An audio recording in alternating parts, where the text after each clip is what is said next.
Alors, bonjour à toutes et tous pour cette deuxième séance consacrée au séminaire qui réunit les deux groupes du CRIA que sont Horizon des littératures hispaniques et Lire 19-21 sur la question des correspondances et de la création littéraire. Après la brillante introduction, inspirante introduction de Lauriane Lager, qui est une spécialiste de ce sujet des correspondances d'écrivains, cette fois on reçoit David Barreiro Jiménez, qui est, alors je dirais pas le bébé de la maison, parce que maintenant tu as quelques poils blancs, mais disons que c'est un des piliers de notre université. Donc c'est avec grand plaisir que on va te donner la parole aujourd'hui pour parler d'un de tes écrivains fétiches. Et j'espère que ça ne fait pas partie de ceux à l'égard de qui tu as pris trop de recul.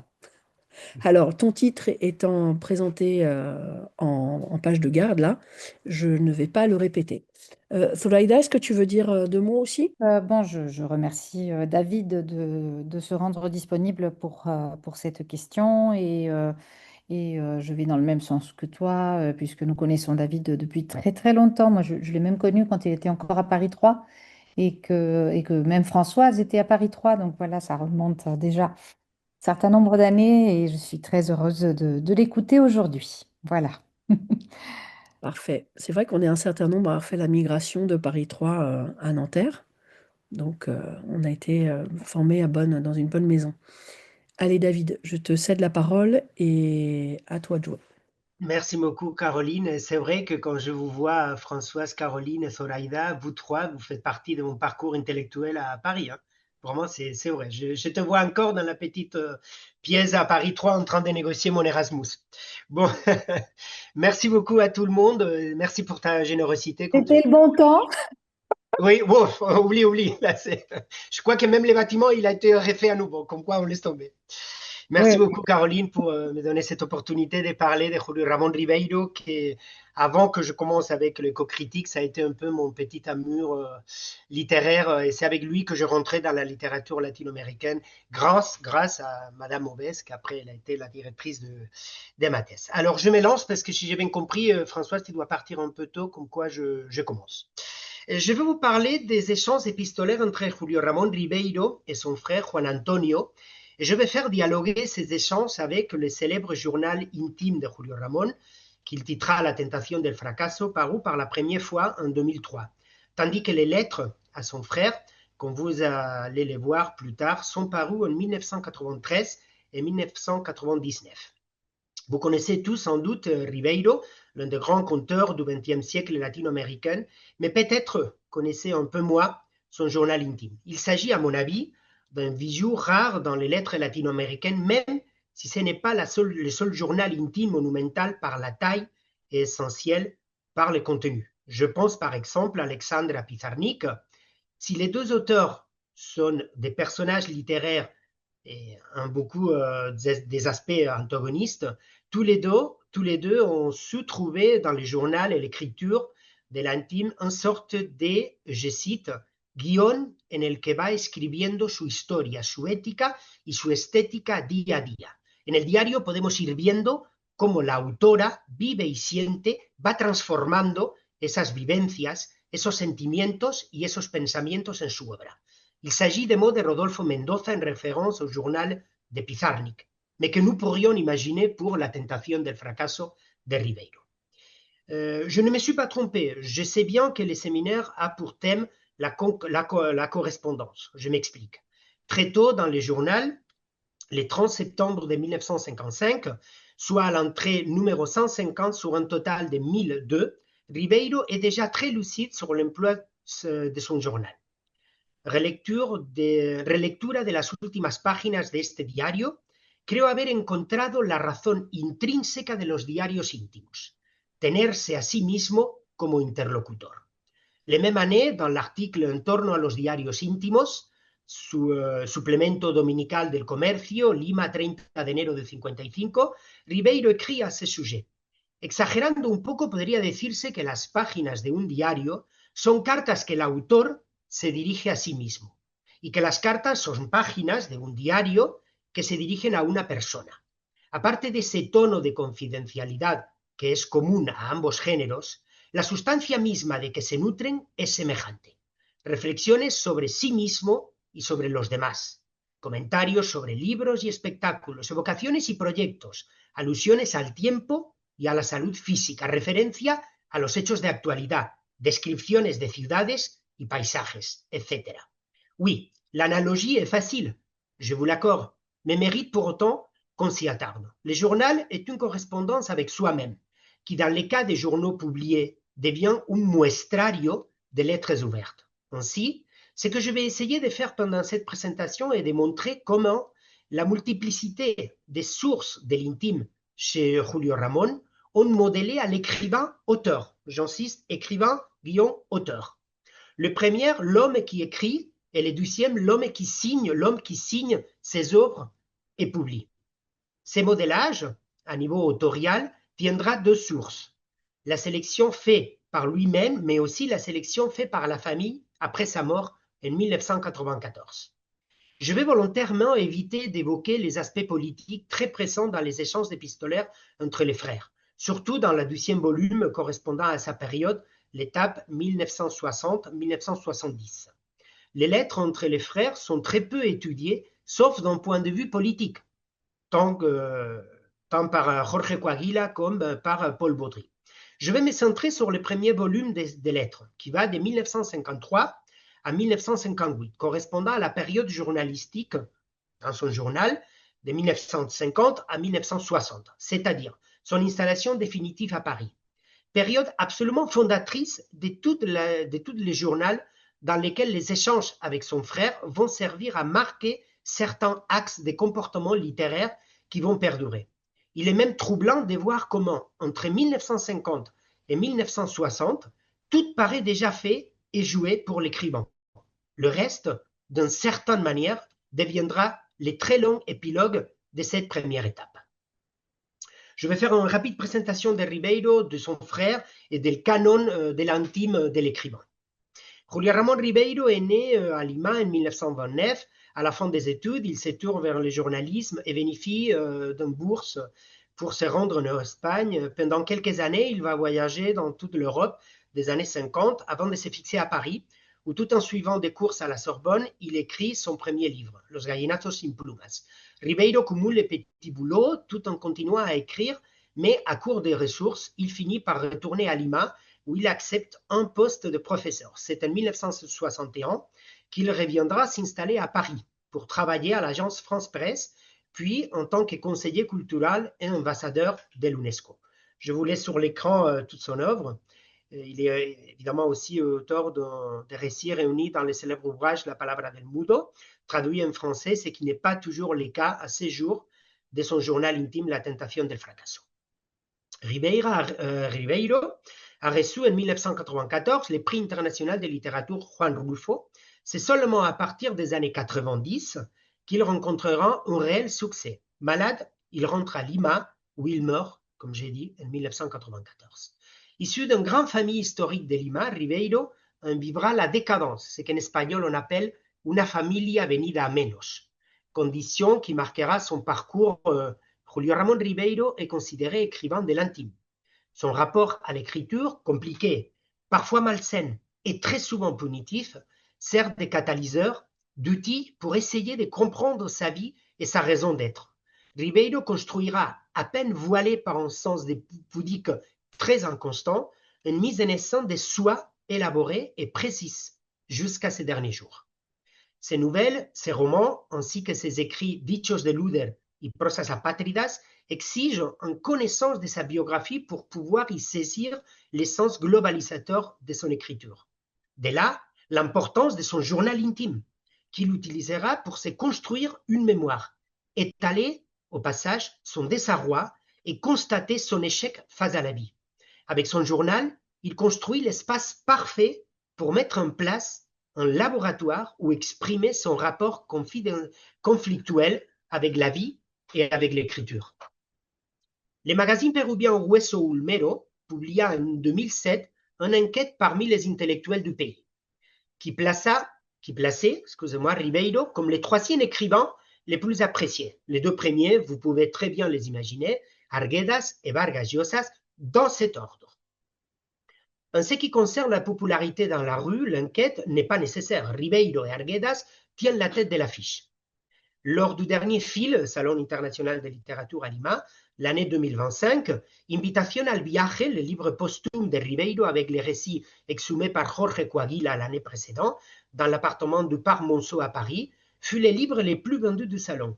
D'une certaine manière, dans ce duel insensé entre les nouvelles et Ribeiro, il s'agit bien entendu d'un avis très personnel, Ribeiro, sans le vouloir, ravit el cariño du peuple face à Vargas Llosa, dont la condition de pituco les poursuivra à vie. Paradoxalement, Ribeiro était issu d'une famille beaucoup plus noble que celle du prix Nobel. Contrairement à ses collègues péruviens, Ribeiro montrait et revendiquait un intérêt pour les genres peu conventionnels. En 1970, il nota dans son journal que les auteurs péruviens utilisent principalement comme genre les romans, les récits, la poésie et le théâtre. Je cite, nos falta esa extensión que le da a la literatura géneros más tardíos o géneros ancilares, ensayos, memorias, autobiografías, diarios, correspondencias. Ribeiro paraît vouloir y remédier en publiant Prosas apátridas, miscellanée et plus tard la sélection de ses articles La Casa Sutil ainsi que le premier tome de son journal intime. À la fin de sa vie, il voulait publier la correspondance avec son frère aîné, publication qui viendra de manière posthume. Le journal La Tentación del Fracaso, édité entre 1992 et 1995 par Campadónico, éditeur à Lima, réunit les journaux de Ribeiro du mois d'avril 1950 jusqu'à décembre 1978. Ribeiro commença à écrire sur son journal à la fin des années 40, mais décida de le détruire par, je cite, falta total de interés. Les dernières recherches menées par Jorge Coaguila montrent que Ribeiro aurait tenu son journal jusqu'à quelques jours avant sa disparition, le 14 décembre 1994. Il avait fait part de l'intention de publier le reste de ses journaux, mais son souhait ne s'est pas réalisé de son vivant. Aujourd'hui, le manuscrit est en possession de son fils Julio Ribeiro Cordero, et sa publication semble enfin possible. Grande nouvelle pour toute analyse globale de l'œuvre intime de l'écrivain. Toutes les difficultés liées à la publication du 10e volume de son journal pourrait s'inscrire facilement dans une démarche diégétique de ces récits de l'auteur. Conflit moral familial, années disparues, apparition de copies dans plusieurs lieux, purge, réécriture et finalement publication. La Tentación del Fracaso, éditée jusqu'à la date, peut être divisée en 3 grandes périodes, tant chronologiques que thématiques. 1955, vous l'avez sur l'écran, je ne veux pas le décrire, jusqu'à 59, jusqu'à 72 et 78, journaux intimes et voyages en Europe, les années Franc-Presse et les années Union à l'UNESCO.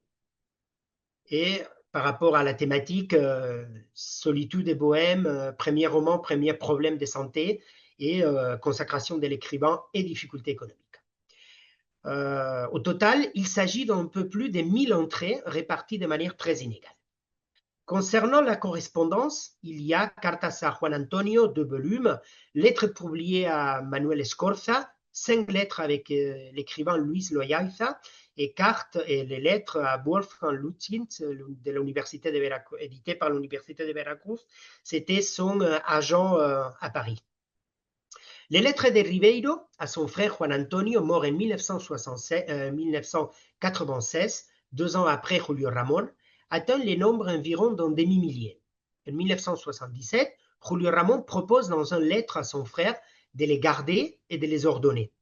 Quizás alguna vez podrás publicarlas con el título de Cartas a Juan Antonio. No sé si tendrán algún valor, pero de todos modos hay cosas seguramente que solo te he dicho a ti y que al menos tienen el mérito de la sinceridad. Une année après la mort de l'écrivain, en 1994, Juan Antonio se décida à publier les lettres, motivé en partie par une proposition du journal péruvien El Sol, journal à l'existence éphémère, puisqu'il sera publié jusqu'à 1996, entre 1996 et 1999, année de la mort de son propriétaire. Ainsi, le 7 avril 1996, parut le premier volet de Cartas a Juan Antonio dans le journal. C'est la lettre Madrid 3 de marzo de 1953. Je me permets de vous lire presque un tiers cette première entrée pour que vous connaissiez un peu le ton de ces lettres. Je n'ai pas complété le paragraphe, mais quand même, je vous ai mis les 2 premières lignes. Ça peut vous aider un peu à connaître la thématique et les tons qu'il emploie. Madrid, 3 de marzo 1953. Señor Juan Antonio Ribeiro, recordado narigón. Es la 1 de la mañana aquí, es decir, la hora en que habiendo acabado de comer y habiendo fumado un cigarrillo, la gente se dispone a terminar agradablemente la noche. Unos se van al cine, otros a la calle a tomar un café o un chato de vino. Recién doy contestación a tu extensa y magnífica carta porque quería confirmar la noticia recibida aquí indirectamente del fracaso de la selección peruana ante la boliviana. Dedica todo un párrafo al fútbol, fue uno de sus temas assez recurrents dans son journal. Los encargos que me haces respecto a libros de culturas orientales y libretos de ópera, il fait référence à des demandes de son frère, la temporada de baño en Lima, que según me cuentas estás llevando a cabo con toda pompa, me hace rabiar de envidia. Añora claramente Lima y su clima, entre guillemets. Mi mamá dice que se extraña de no recibir carta mía. ¿Quién se debe extrañar? Soy yo, pues hace más de 10 días mandé una voluminosa un sobre conteniendo mi reportaje a Vicente Alexandre. Mi artículo sobre Madame Bovary preferiría que no se publicaran, evidentemente se prolonga sobre estos 2 temas. ¿Qué hay de los premios nacionales? Por aquí se rumorea, para cuento y novela, los nombres de Zabaleta y Vargas Vicuña. He tenido tiempo de realizar 2 pequeños viajes por los alrededores de Madrid. Uno al Escorial. Me sorprendió encontrar en su biblioteca un antiquísimo tratado de ajedrez de origen árabe. Se podía descubrir como apertura recomendable, etc. Los tiempos no han cambiado. El segundo viaje lo realicé en compañía de Delgado, Arrese, Antonio, Espinosa y Segura, todos peruanos y taurófilos. Fuimos al pueblo de Chinchón. Me acaban de quitar la máquina de escribir. No puedo seguir porque mi lapicero está malogrado y además no tengo tinta. Perucho ya llegó a Londres. Recibí una tarjeta suya en que decía llegué, vi, comí, dormí. 3 cosas que parecían importantes. Hasta pronto. Les lettres apparaissent les dimanches, ils apparaissent tous les dimanches et mercredis. Cependant, la malédiction ribérienne qui semble entourer tout ce qui touche à l'héritage de son œuvre refit surface et Juan Antonio, responsable de la sélection des lettres, mourra quelques jours après leur première publication. Ce sera la veuve de Juan Antonio, Lucy Pensa, qui poursuivra ces tâches et assumera à son tour la responsabilité de sélectionner. Et en l'occurrence, des Bourget. Certaines phrases y sont incommodes pour la famille. Quelques mois plus tard, l'éditeur Jaime Campodónico, c'est lui-même qui avait déjà publié les dernières œuvres de Ribeiro, ainsi que son journal intime, décide de réunir les lettres sur forme de livres. Il s'agit de 2 volumes, le premier de 1996, qui compte 33 lettres, et celui de 1998, avec 55 lettres, les 2 volumes que Madame Obès vous montrait avant. Entre-temps, El Sol continua à publier chaque mercredi les lettres jusqu'à 22 septembre 1999, jour de la dernière lettre publiée, datée 14 septembre 1981.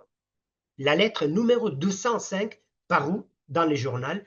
Vous voyez qu'il y a un énorme décalage entre les lettres publiées dans les 2 volumes et les lettres publiées dans El Sol. Qu'est-ce qui s'est passé avec le reste des lettres? Comme pour le reste de l'œuvre intime de Ribeiro, je pense à la 2e partie de ces journaux, un problème des droits d'auteur a bloqué la suite de la publication. Alida Cordero, la veuve de Ribeiro, s'est opposée à la parution de la suite des lettres. Même schéma pour les journaux. Après la mort d'Alida, en avril de 2025, Julio Ribeiro Cordero, son fils, le fils de couple, reste la propriétaire de droits et dans quelques mois apparaîtra, comme j'ai dit, la 2e partie des journaux.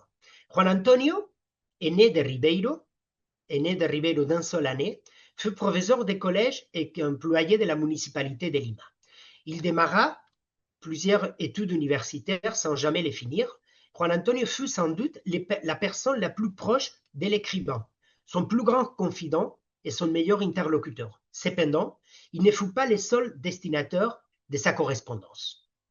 Autre correspondance, il existe d'autres correspondances de Ribeiro publiées dans différents journaux, comme par exemple une lettre publiée à Manuel Escorza, éditeur du livre Los Geniecillos Dominicales. Dans une lettre à son frère, écrit depuis Paris le 1er juillet 65, l'écrivain dénonce: Escorza tuvo el mal gusto de enviarme un ejemplar de Los Geniecillos Dominicales a Roma, lo que aparte del espantoso calor, contribuyó a agriar mis vacaciones. Su edición es infecta, lo digo en una carta pública, al final de la cual desautorizo dicha edición. Un libro como el mío, cuyo valor es tan frágil, requería al menos una presentación invitadora, generosa, que garantizara a priori, antes de su lectura, el 20% de una buena impresión. Escorza ha hecho todo lo contrario, con una letra enana, una diagramación demencial y un cúmulo de errores. Los defectos de un libro sin acentuar sus cualidades. El daño moral que me ha hecho es irreparable.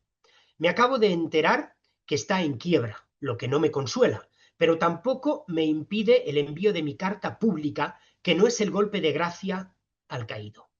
On a également été publié 100 lettres avec l'écrivain Luis Loaiza. Mais la relation épistolaire la plus importante avec celle de Juan Antonio fut entretenue avec les critiques allemands et agent Wolfgang Lustig durant 30 ans. Elle a été publiée en 2016 au Mexique. Le cas de Wolfgang Lustig est paradigmatique du rapport entre la correspondante et son journal. Les ponts qui vont se construire et déconstruire entre les deux genres littéraires. Intimes, excusez-moi. La lecture des lettres entre l'écrivain et les critiques allemands montre une relation professionnelle entre agent et client, parsemée de quid pro quo toujours ou presque toujours liés à des questions pécuniaires. Mais pas seulement. Plusieurs fois, Lustig aide Ribeiro à trouver du travail à l'étranger.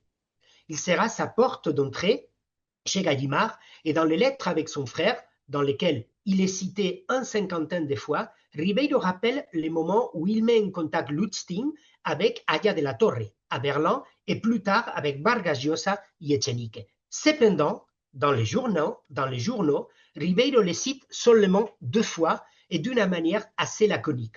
Les jours de Noël de 1955, en casa de Wolfgang Lustig, éramos 4 personas, 3 hombres y una mujer, et en septembre de l'année 64, ¿dónde está la esencia de la novela? Como la decía Wolfgang una vez por carta, una novela es una aglutinación de fragmentos innecesarios que forman un todo necesario. Les lettres avec l'éditeur avec l'agent possèdent une élégante ironie. Elles sont emplies de reproches plus ou moins subtils et possèdent une structure commune. Un paragraphe d'introduction avec un commentaire tout sauf banal, une liste de constatations aux demandes et un paragraphe final au ton faussement vadant, soit pour faire passer à nouveau un reproche, soit pour commenter une lecture récente. París, 5 de junio del 62, querido Wolfgang, no te podrás quejar de mi celeridad, pues apenas recibo carta tuya ya la respondo. Después de leerla, no solo una vez, como tú no lo crees, sino 3 o 4. A decir verdad, tus cartas me entretienen. Lo que me apena un poco es que ellas te hagan perder tanto tiempo, un tiempo que tú tarifas, con toda razón sin duda, a 1000 soles la hora. Para mí, el tiempo es una cosa tan importante que no tiene precio. Digresiones aparte, vamos al grano. Muy interesante tus comentarios del artículo de Vaquero sobre Machin, estado de cuentas, prórroga del contrato de... Il y a une liste normalement de 7 points à traiter. Et pour finir, reflexión desoladora. De lo que he ganado con lo escrito después de escribir durante 14 años es lo siguiente. Congrais, 800 soles por Gallinazos Bonilla, 200 soles por Circunstancias. Mariátegui, 3.300 soles por Crónica de San Gabriel. Ninfen, 500 marcos por Auf Fener. Saca la cuenta. Vale la pena escribir. Abrazos, Julio. El 5 juillet, un mois plus tard, il conclut sa lettre ainsi. Creo que no hay nada más por el momento. ¿Qué tal te va en tu nuevo ambiente? Yo me muero y me embrutezco en la France Presse. Este mes debo trabajar sobre tiempo porque estoy arruinado. Abrazos de Julio. Postdata, leí el sexto de Arguedas. Creo que en el libro, que es un libro raté y que Arguedas ha desperdiciado la ocasión de escribir la gran novela que espera la cárcel peruana y en general la cárcel sudamericana. Luchtin a su voir dans ses lettres l'évidence que Ribeiro écrivait toujours pour la postérité. Dans la lettre du 1er avril 68, Luchtin répond à Ribeiro: parecen escritas, en référence aux lettres, parecen escritas con miras a una futura biografía. Son cartas citables, con aseveraciones profundas y literarias. Juan José Barrientos, a quien l'on doit la selección de cartas a Wolfgang Luchtin, dirá dans le prologue: Ribeiro se molestó alguna vez por algunos comentarios de Luchtin, pero en general aceptaba los reproches que le hacía por no atender su correspondencia y no enviarle los ejemplares de sus libros o copias de sus cuentos que requería para proponérselo a los clientes de Alemania y Estados Unidos. Et ainsi, je rentre dans la relation conflictuelle entre la correspondant et le journal. La tentación del fracaso nous impose de croire au pacte autobiographique, cet engagement que prend un auteur de raconter directement sa vie partie au aspect de vie. Évidemment, je fais référence à Les Jeunes, son livre de 1975. Il nous permet aussi de partager les aléas de la création et voir par les trous de la serrure la minutieuse construction de l'échafaudage narratif. Si on file la métaphore jusqu'au bout, dans la correspondance, la porte est entr'ouverte. Le délit au conflit moral est moins flagrant. Si on considère que l'œuvre ribérienne se structure autour de la solitude et de la frustration et que son mode d'expression préféré est la prose courte, fragmentée et autobiographique, les journaux intimes et la correspondance sont sans aucun doute l'outil parfait pour s'exprimer. Ribeiro comprend l'écriture comme un acte íntimo y solitario para crear algo universal y colectivo. Citation de Ribeiro dans l'introduction à l'édition de La Tentation de l'année 2003. Son journal est bâti à partir d'un axe principal, les parcours l'amenant à l'irrémédiable frustration en tant qu'homme de lettres, décliné en 3 thématiques lui donnant consistance: l'amour, la maladie et l'argent. Si nous élevons de l'équation la production littéraire, nous serions dans les 3 parties du journal évoquées plus haut, c'est-à-dire la première partie correspondant à l'amour, la deuxième à la maladie et la troisième à l'argent. Mais c'est à partir de ces 3 lignes de force que l'auteur tracera ses axes de compromis et avec la création littéraire, respect presque sacré de la parole et recherche d'un style transparent, et avec la vie, vivre le présent en regrettant le passé et en craignant l'avenir, bâtissant ainsi les personnages parfaits de l'éternel insatisfait.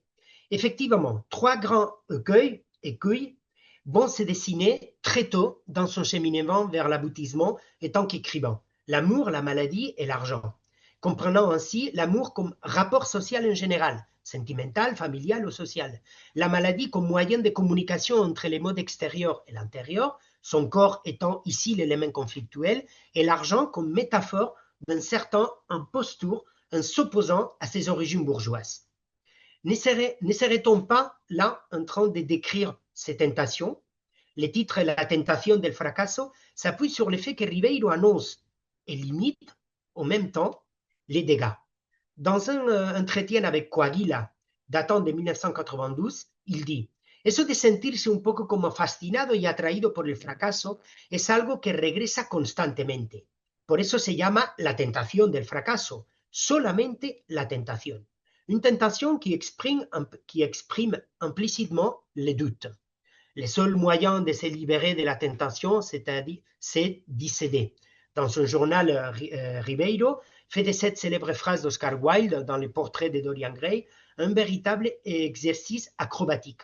Un équilibre précaire, mais décrit avec un plume ferme et dans quelques passages extrêmement lucides, Ribeiro nous mène en bateau en cédant sans vraiment céder à tous ces obstacles. La lettre à son frère, Juan Antonio, nous confirme ces jeux d'acrobatie et de doutes dans la lettre du 28 janvier 54. L'écrivain dit: Nunca como ahora tengo mayor número de dudas, pero esto significa que han aumentado mis puntos de vista, o que avizorado perspectivas que antes me eran desconocidas. La correspondance avec son frère nous confirme l'existence de certaines nuances dans cette construction de l'écrivain-auteur.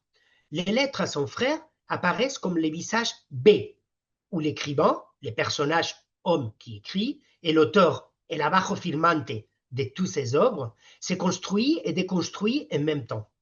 Concernant la politique, par exemple, et comme c'est la seule référence que je vais me permettre par rapport à la politique. Concernant la politique, par exemple, et comme cela a déjà été dit très bien et analysé en plusieurs articles, il va se questionner sur l'incompréhension de sa posture politique. En conséquence, il va étaler ses connaissances sur l'actualité politique un peu pour compenser. Dans son journal, il dédie à peine 2 entrées courte à la révolution de mai 68, tandis qu'à partir de 1960, les sujets politiques seront constants dans les lettres. Lettres de décembre 1965. Eso de que no tengo ideología me ha dejado preocupado, porque es falso e ingenuo por una parte, pero cierto por otra.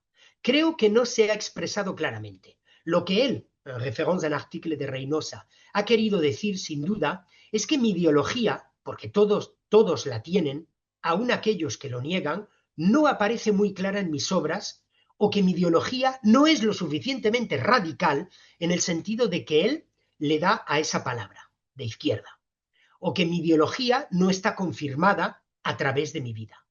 A partir de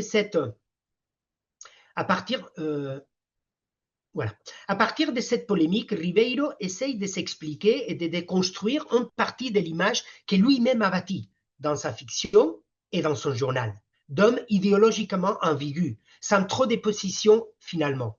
Il paraît pouvoir tout justifier avec le « mi ideología no está confirmada a través de mi vida ».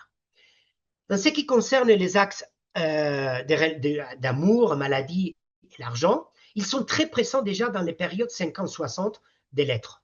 Comme je l'ai dit plus haut, tout est déjà dessiné et presque programmé dans ces 10 premières années de littérature de l'intime chez Ribeiro. Les conflits entre la création et la vie sentimentale qui, avec les mariages avec Alida et la naissance de son fils quelques années plus tard, deviendra une des grandes incompatibilités de sa vie. Les difficultés de santé liées à ses problèmes d'estomac et son manque pathologique de volonté sont stratégiquement parsemés au fil des années 53-55 dans le journal. Et finalement, les problèmes d'argent, ligne narrative construite en parallèle aux liens amoureux et son incapacité à gérer les dépenses liées à la vie de bohème. J'ai parlé avant d'un visage B.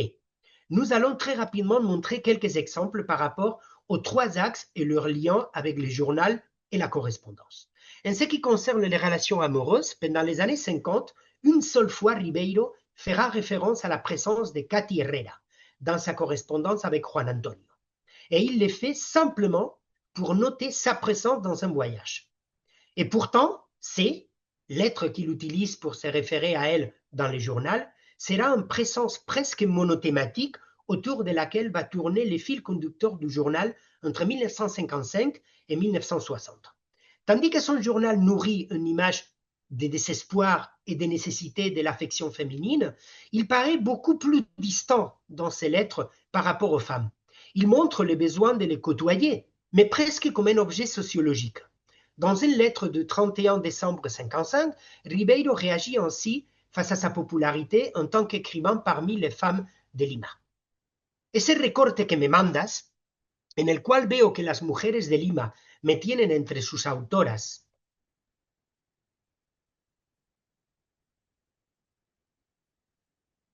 Voilà, perdón. Ese recorte que me mandas, en el cual veo que las mujeres de Lima me tienen entre sus autores preferidos, me ha llenado de indignación. Ser un autor de moda entre el sexo débil es algo a lo que no aspiro. Debe de haber algo azucarado, de indigerible, de conveniente, de ligero en mis cuentos cuando merezco este sufragio.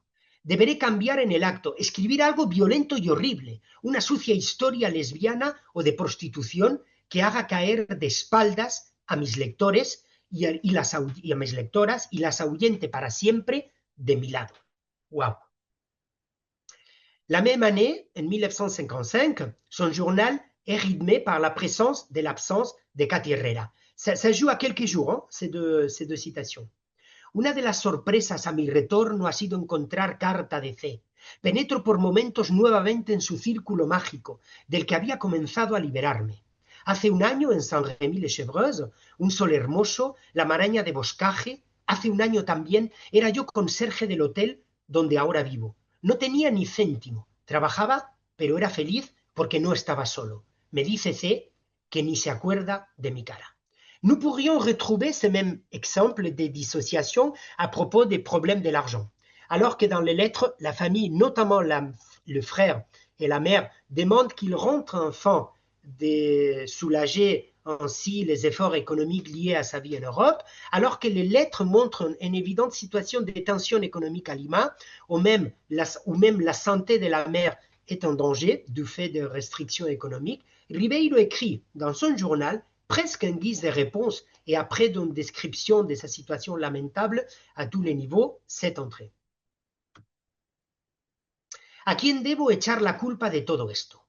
Todos me parecen inocentes. Mi familia, que no me envía dinero. El patrón, que me echa del hotel. El periódico, que no me paga, etc. Si hay algún culpable, soy yo, naturalmente. He querido vivir a mi manera. Eso es todo. Pertenezco a la categoría de personas que en nuestra sociedad se pueden calificar de improductivas. Yo no doy ni ofrezco nada a nadie. Yo he pagado todo con ideas, decía Valéry. Yo no puedo pagar con una frase ni el precio de un pan. Mi pequeña obra carece de cursos forzosos. Produzco para mi propio consumo. Soy autártico desde un punto de vista literario y este grave defecto, este anacronismo, merece un castigo ejemplar. Ribeiro reproduira le même schéma que dans l'exemple précédent avec C. Il profite dans son journal pour faire littérature à partir de ces faits consignés. Il faut remarquer le fait que ces lignes sont écrites une année après la publication de Gallinazo sin pluma. Ribeiro reproduira à quelques mots près les mêmes discours dans son journal dans les années 70, alors qu'il est déjà un écrivain consacré. Et tout cela m'amène petit à petit vers la conclusion. Je reprends les mots de Geneviève Haroche-Bouzinac, voilà, dans une trentaine d'années de critique épistolaire. Qu'est-ce qu'une lettre pour nos contemporains? Un monologue de signature assumant seul un dialogue avec le destinataire par écrit, double paradoxe. La lettre est un dialogue écrit au lieu d'être oral et un dialogue monologal, c'est-à-dire un soliloque. En bref, la moitié d'un dialogue écrit, ce qui pose d'emblée comme problématique les rapports de la lettre à l'oralité et l'altérité. À mon avis, la publication d'une correspondance est au corps même de ce double paradoxe. En lisant les lettres de Julio Ramón et de Juan Antonio, on sent un peu se refermer les cercles de l'intime chez Ribeiro. Je dirais même chez les Ribeiros, au pluriel. Sans doute, une des plus belles lettres de ces deux volumes est celle du 1er août 1957. Ribeiro commence en évoquant la dépression nocturne et sa pequeña et sensitiva úlcera qui annonce peut-être son célèbre cangrejo qui l'amènera à la salle d'opération 2 décennies plus tard. L'écrivain parle ensuite de la malédiction de Ribeiros. Nosotros debemos poseer taras hereditarias que nos vienen sabe Dios de qué excesos o qué locuras de nuestros antepasados. Estas taras se manifiestan por ciertas mutaciones de orden genético que nos hacen ineptos para la supervivencia y por supervivencia entiendo yo lucha por la vida, éxito material, matrimonio, reproducción. Desde hace 5 generaciones los Ribeiro han mantenido su continuidad de una manera casi milagrosa, perpendicular, a través de hijos únicos que tuvieron hijos únicos o que tuvieron varios hijos que como a su vez no tuvieron hijos, no cuentan en el presente caso. Todo aquello que tú has enunciado, timidez, insociabilidad, pereza, independencia, egoísmo, horror a la responsabilidad, ausencia de encantos físicos y de poder de seducción, es un collar de perlas que la naturaleza ha puesto en nuestro carácter para asegurar convenientemente hasta el fin de nuestros días nuestro terrible celibato. Ces paragraphes synthétisent une grande partie de la littérature de l'intime distillée en centaines de pages tout au long de son journal. Toutes les références à son incapacidad para ser jefe de tribu, o la imposibilidad de ser líder, o le soy el fin de una saga, qui viendront 15, 20 ans plus tard, sont déjà présents le 1er août 1957. Sa réelle capacité à se comprendre très tôt dans la vie, mais privé des moyens pour se transformer ou y remédier, si nécessaire, est peut-être la source du malheur dont Ribeiro a souffert toute sa vie. On dirait que Ribeiro a besoin de nous donner le plus d'informations possibles de son désarroi, faisant de nous les interlocuteurs muets d'un dialogue dirigé principalement à lui-même. Les journaux et les lettres à son frère Debian sont d'Iban et sa planche de salut. Et depuis ces 10 ans, il fait de la littérature avec douleur, beauté et beaucoup de méthodes. Sa douleur. Dans Dichos de Luder, Ribeiro dit quelque chose comme « Perdí demasiado tiempo construyendo el pedestal y me quedé sin fuerzas para la estatua ». Encore une fois, tout est dit en une phrase. Tal vez el pedestal sea la obra en sí. L'homme le plus timide que je n'ai jamais rencontré, comme le formule Enrique Vilamatas, quand il rencontre Ribeiro à Paris pour récupérer le manuscrit précisément de la Tentación del Fracaso et l'amener à Barcelone chez Six Barral, cet homme, pathologiquement timide, nous emporte vers un voyage du personnel où les différentes voies de communication vont construire les Ribeiro écrivains et lutter constamment avec les Ribeiro auteurs.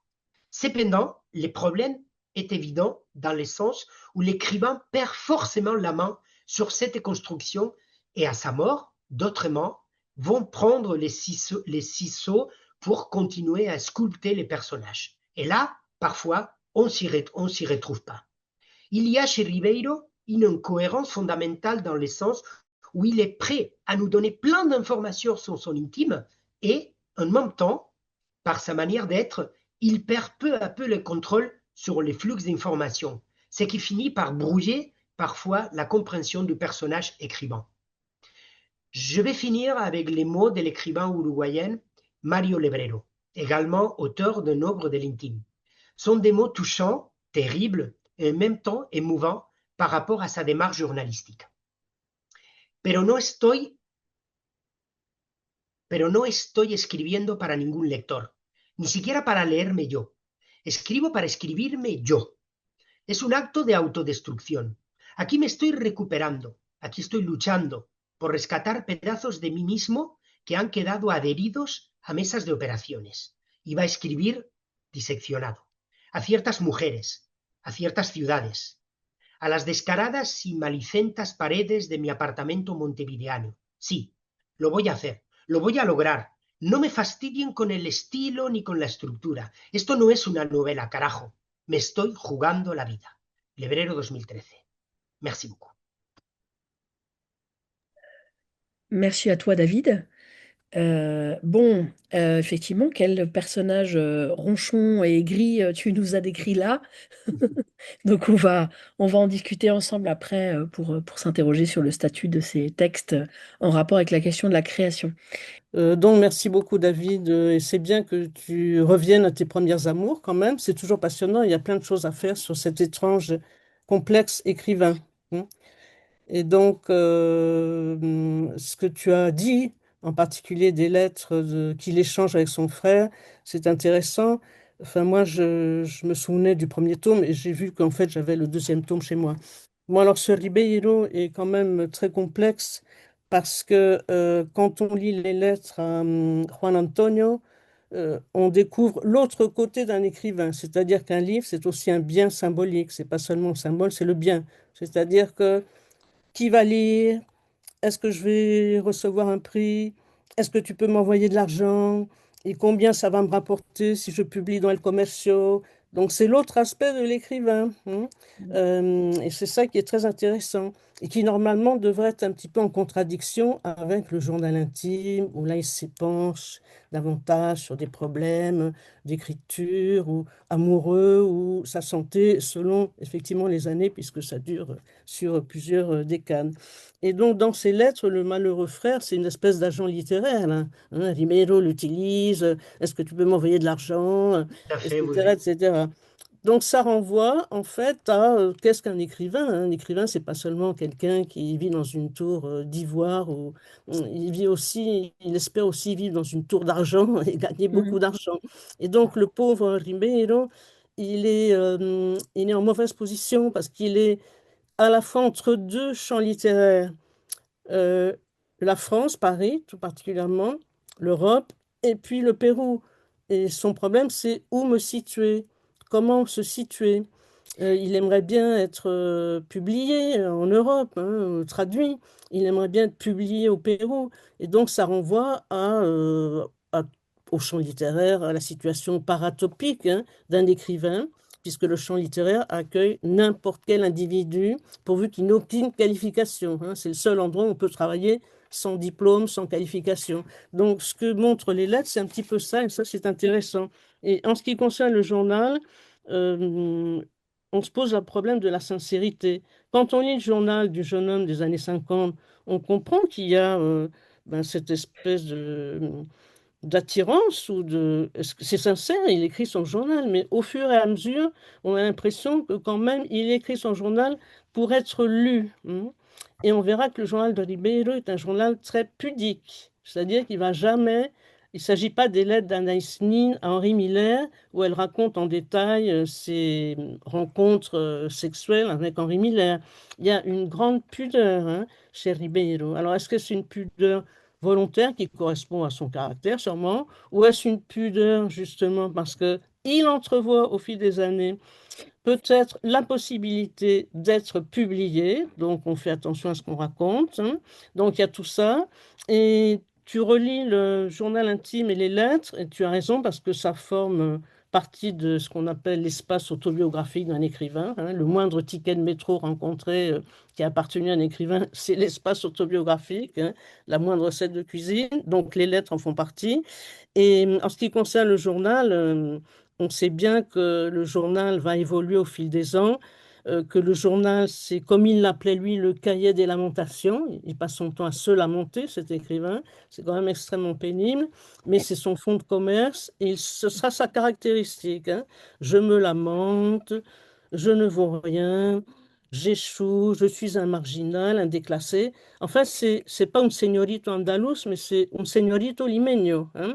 Quelqu'un qui a appartenu à une famille qui a eu du prestige autrefois, et lui, le malheureux, il est un peu, entre guillemets, un fin de race, un peu déclassé.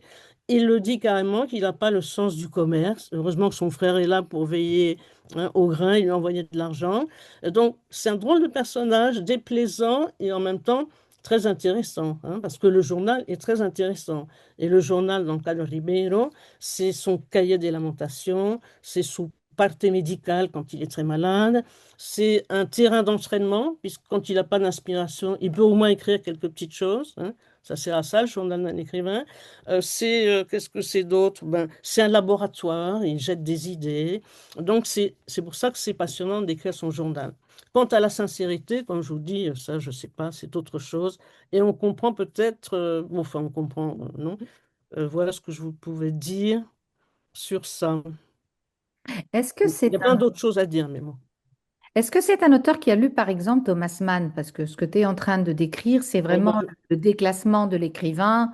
C'est une thématique c'est banal, oui. Ben, présente je ne sais pas dans s'il a lu Thomas Mann, mais je sais que, la bon, fin de la lignée, enfin, oui, et lui appartient à une famille qui a eu une position sociale élevée au Pérou, hein. Son D'accord. grand-père, il a eu un grand-père président de la République, etc. Et donc, c'est une famille venida menos, non? Et donc, lui, c'est une espèce de, pas dandy, mais un peu décadent, quoi. Et d'ailleurs, il a un goût pour le 19e siècle. Il se sent déclassé. Et au moment du boom, vous pouvez imaginer une espèce d'aigreur et d'envie qu'il ressent parce qu'il est incapable d'écrire un roman et il admire les autres, hein, les Alejo Carpentier, Vargas Llosa, alors Garcia Marquez, tous ces gens qui écrivent des romans formidables. Et lui continue d'écrire des petites choses, des petits cuentos. Donc, il se rend compte que jamais il sera un grand écrivain, mais en fait, il se rend compte que il va réussir justement dans ses formes brèves. Et à partir des années 70, il retournera au Pérou, bon, pas pour y vivre, mais il fera des voyages. Et là, il va connaître un début de notoriété. Et maintenant, au Pérou, c'est un grand écrivain qu'on lit, qu'on étudie. Il est très apprécié. Mais ça, c'est après sa mort, bien sûr, en 94. Il était déjà connu en 94, mais il a vécu de longues années complètement inconnu, mais connu, quoi.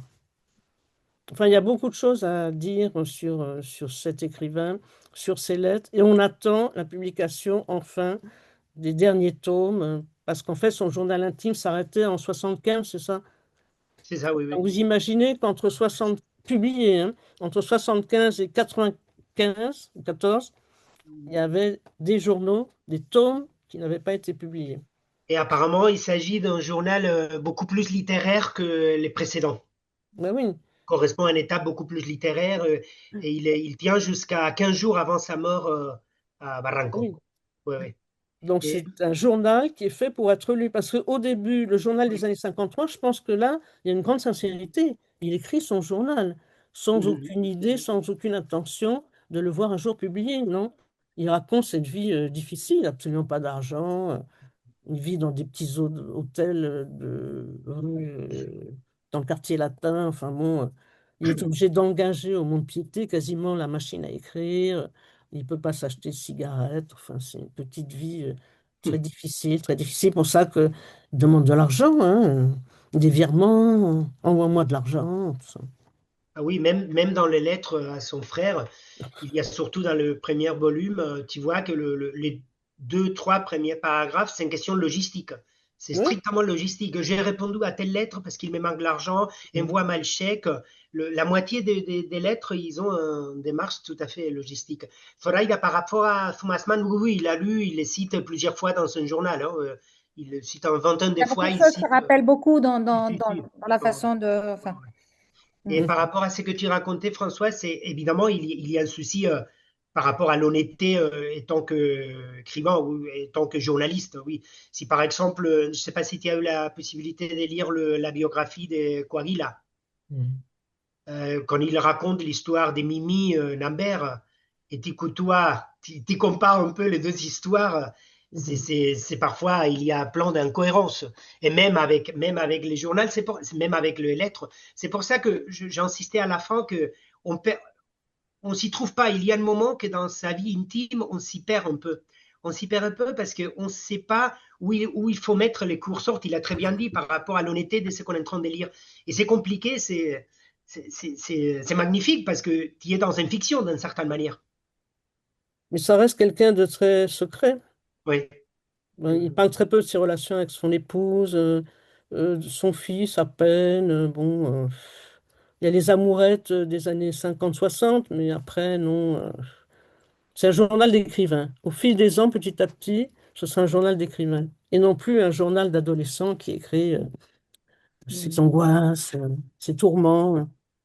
Et c'est un journal qu'il faut étudier. Ça a été étudié, mais il y a de quoi étudier, surtout si on publie les volumes restants, hein.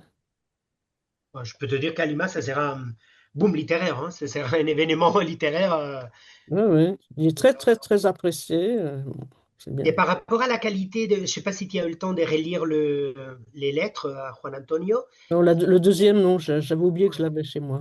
à niveau des qualités littéraires par rapport au journal intime, qu'est-ce que qu'est-ce que tu penses? Quel est ton avis? Ah, mais de temps en temps, il y a quand même des réflexions intéressantes sur la Oui, littérature oui, ou sur ce que lui, lui écrivain, quoi, hein. oui. Son Oui, et puis incapacité à se vendre, en fait. j'ai fait une lecture parallèle de ces 10 ans, 10 années, et Mm. c'est vrai qu'on trouvait une différence littéraire assez importante à niveau de la construction del discours. Mais c'est Et normal, le c'est normal, journal oui, doit oui, non, être mais intime, tandis que les lettres, bah, il y a un lecteur, il y a un destinataire. Donc, malgré le fait que je crois que depuis le quelqu'un début, d'autre peut lire les lettres en plus. il C'est considérait pas qu'il du tout le s'agit. même rapport. Ouais. Le manque d'autarcie littéraire que tu as mis en avant, c'est là-dessus, c'est drôlement intéressant comme idée. Parce que, en fait, ça signifie est-ce qu'un discours peut arriver à être autosuffisant? C'est d'ailleurs un terme, quand on dit autarcia, c'est un terme extrêmement critiquable, parce que ça suppose une remise en question.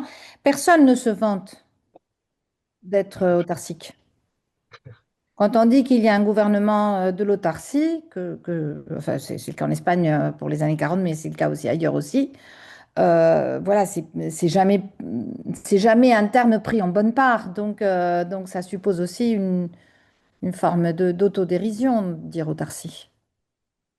Tu parles à David? Oui, Ah oui, d'accord. Oui. oui, tout à fait.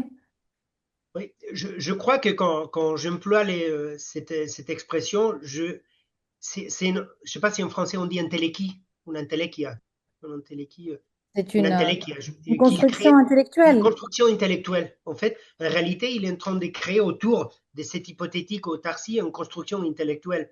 D'accord. Et en partie, cet surdimensionnement de la littérature, l'écriture intime, Ouais. c'est cette recherche d'autarcie, je crois, hein. Parce que Mais il construit. personne ne dit je recherche l'autarcie, Ouais. parce que c'est un terme très Oui, oui, dévalorisant. très évalué. Donc, soit ça traduit une forme de dépression, soit ça traduit une forme Ouais, d'autodérision.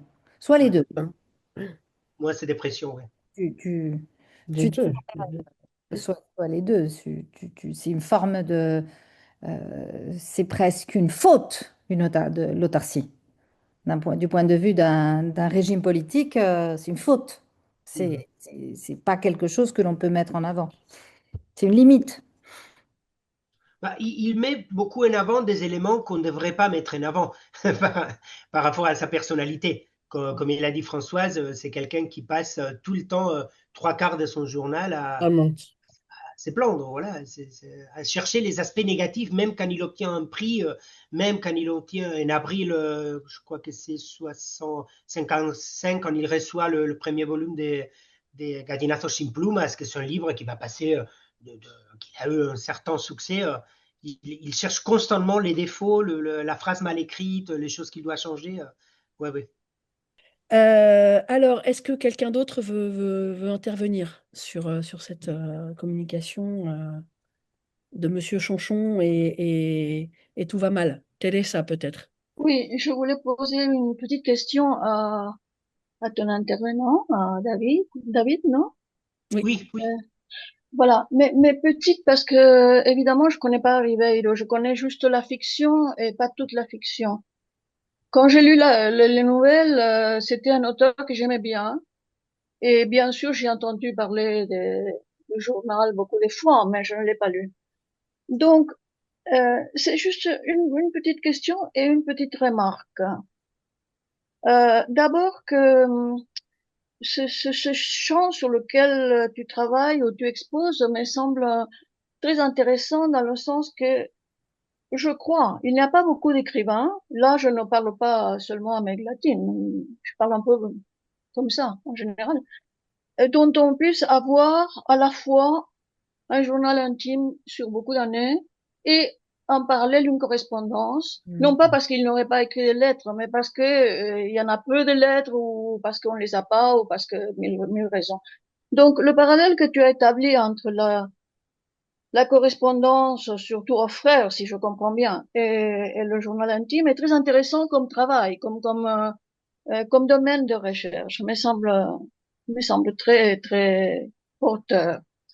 Ensuite, euh, bon, ma petite question concernait, si j'ai bien compris ce que tu as dit, cette suggestion, recommandation, je ne sais pas, à son frère d'éventuellement publier des lettres ou une lettre ou je sais pas. C'est très rare parce que enfin, je crois, hein, les écrivains, soit ils ont écrit les lettres et puis bon, les lettres, bon, on va les publier ou pas selon la volonté de ceux qui viennent après, soit ils détruisent les lettres souvent ou laissent euh, une injonction ou un ordre selon qui vient après eux, un ami ou quelqu'un d'autre, un exécuteur testamentaire, pour détruire les lettres. Donc, c'est un cas un peu curieux. Et moi, je pense que l'idée de Wolfgang Lustig est correcte. Il y a une intention, une idée de postérité, non? Y compris dans cette recommandation aux frères. Ou peut-être pas. Alors là, j'aimerais bien que tu me dises ton avis. Ah oui, oui, je l'ai dit au début, je crois que c'est l'année 54, c'est-à-dire 3 ans après démarrer son journal, qu'il pense déjà on comprend déjà l'hypothèse d'une possible publication. Je veux dire, Oui, c'est mais, il oui, pourrait. mais ça, oui, mais ça fait de sa figure une figure, je crois, très particulière, hein?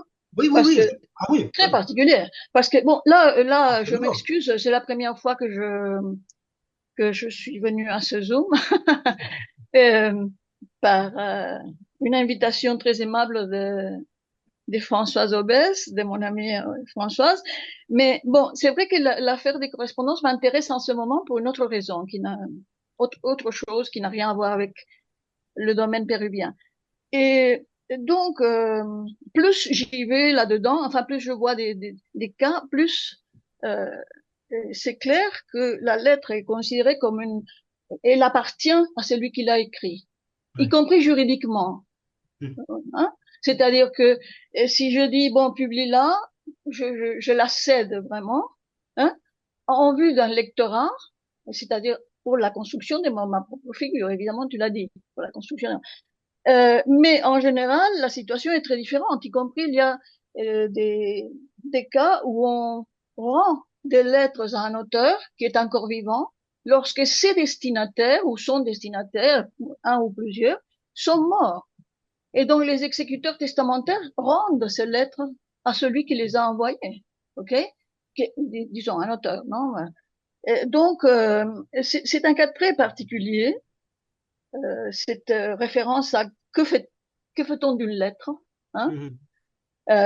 Et bon, et ça, à mon avis, ça rend doublement intéressant le parallèle avec le journal intime.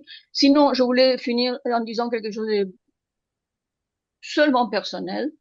C'est vrai que Ribeiro, à partir des citations que tu as lues, je pense que Françoise doit avoir raison, que c'est quelqu'un d'extraordinaire et tout ça dans d'autres moments de son journal. Mais à partir des citations que tu as lues, s'il s'agit de quelqu'un qui n'a jamais lu ou entendu parler de Ribeiro, il est détestable.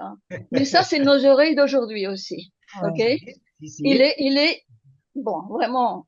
Alors, Bon, je sais que c'est pas que ça, si, mais si, ces si, si. citations semblaient parfois choisies pour montrer un personnage ensuite narcissique à mort. Parce que bon,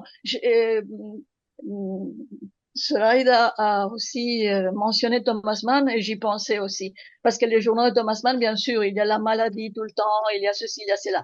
Mais dans le cas de Ribeiro, tout au moins à partir de ta présentation, eh bien, c'est un narcissisme assez terrifiant, hein? Enfin, Si, si. Oui, d'accord? C'est, Littérairement, c'est productif, hein. si, oui, si. oui, Et bien sûr, voilà, bien sûr. Mais il y a aussi nos oreilles de- d'aujourd'hui qui ne sont pas los indépendantes. genios en ediciones de bolsillo, Si, mejor. si. Oui, mais nos oreilles ne sont jamais indépendantes du temps. Ouais. C'est pour ça que la première question, la question de Caroline sur est-ce que vous avez des auteurs que vous n'aimez plus alors que vous les aimiez avant, je dirais absolument tout le temps, n'est-ce Si. pas? Parce que les lectures ne sont pas les mêmes et ce qu'on entend d'un auteur, je veux dire quand on lit, n'est jamais la même chose. Et heureusement, parce que sinon ça voudrait dire qu'on n'est pas des vrais lecteurs. Hein? On n'accompagne pas la lecture avec soi-même à chaque moment de la vie, non? Non, non, je dis narcissique, bon, bien sûr, ça n'a aucune importance et nous le sommes tous. Mais bon, j'ai pensé aussi à d'autres auteurs latino-américains dans leurs journaux, et par exemple la question de l'argent ou d'autres choses qui reviennent beaucoup dans des journaux personnels qui sont, euh, je ne sais pas comment dire, ils sont légitimés par une plus grande distance, y compris la question de la maladie ou la question de la tentation de l'échec. Euh, et j'ai demandé une fois à un écrivain, hein, je dis pas qui, euh, sur l'échec possible. Et il m'a dit, non, c'est pas la tentation de l'échec, c'est la tentation du succès. Ce qu'on veut, c'est de réussir. Donc, quand tu dis la tentation del fracaso, es porque ya estás en una posición en la que no hay un fracaso absoluto, o por lo menos no lo estás concibiendo como un fracaso absoluto. Non, c'est mon idée. Enfin, je m'excuse, Caroline, j'ai pris un peu trop. Ah non, non, c'est l'intérêt de ce séminaire, c'est qu'on prend le temps de chacun donner notre avis, nos réflexions personnelles y compris nos états d'âme, par exemple à l'égard des auteurs qu'on n'aime plus. Quel ça. C'est vrai, Caroline, que ta première question, ça tombe très bien dans les sujets. Hein. Je ne sais pas si tu l'as fait exprès, mais Non, non, ça non, tombe. non, non, non, ça, c'est pas du tout fait exprès. C'est tu sais, c'est mon quotidien. Je quitte la Pléiade pour venir vers vous, donc à chaque fois, je vous abreuve de là où j'en suis de mes réflexions mon auteur. Voilà, j'ai réactivé le son, ça va, vous m'entendez bien? Très bien. Oui, moi, ce qui m'intéresse, c'est justement la part de métalangage dans le journal intime et dans la correspondance. Est-ce que ça va au-delà, bon, d'idées finalement assez générales sur la littérature et les plaintes sur sa propre impression d'échec dans l'écriture? Ou est-ce qu'on va aussi trouver des passages qui vont parler de la construction de sa propre œuvre, de Ouais, ses c'est ça ma récits, de question ses aussi, ouais. romans? Et quelle serait dans ce cas-là la partie euh, plus ou moins conséquente dans les journaux intimes ou dans la correspondance? Et aussi une autre question en même temps, au niveau de la longueur des lettres à son frère en particulier, parce qu'il y a un recueil, si j'ai bien noté, de 33 lettres et l'autre de 55 lettres. Donc au niveau nombre, ça n'est pas énorme. Et j'aimerais bien savoir justement quelle était la longueur de ces lettres. Peut-être je te réponds par rapport à ta ancienne question première, Oui, Béatrice. Bonjour, Béatrice. bonjour David, avec C'est pas plaisir. vous. Pareil, Lina, je l'ai vu par là. Bonjour, Lina. Ça me fait beaucoup plaisir de vous revoir. Et en fait, il y a un troisième volume. Je l'ai dit à un moment, il y a un total, par rapport au nombre, il y a 205 lettres Ah oui, qui ont été publiées dans un journal pendant les années 90 à Lima. Malheureusement, le journal il a fermé 4 ans après, mais en total, il doit avoir de l'ordre des 500 lettres en ah oui, total. c'est beaucoup, effectivement. Voilà. Et aujourd'hui, ils sont en possession de Julio. De Julio, en partie. Julio, le fils, il a récupéré la moitié et l'autre moitié, ils sont encore à la maison de Juan Antonio, à Barranco. Comme quoi, à date d'aujourd'hui, personne n'a parlé de la publication de ces lettres. Par rapport à la longueur, où il y a des lettres qui peuvent prendre 4-5 pages et des autres qui prennent vraiment, comme j'ai dit avant, un rapport logistique des besoins administratifs. Comme disait Françoise au début, j'ai besoin d'argent. Qu'est-ce que tu sais par rapport au prix national? Le prix national, il prend une envergure très importante. Il a mythifié un peu cette idée d'obtenir un jour les prix national de littérature, parce qu'à niveau d'argent, ça peut le résoudre un peu.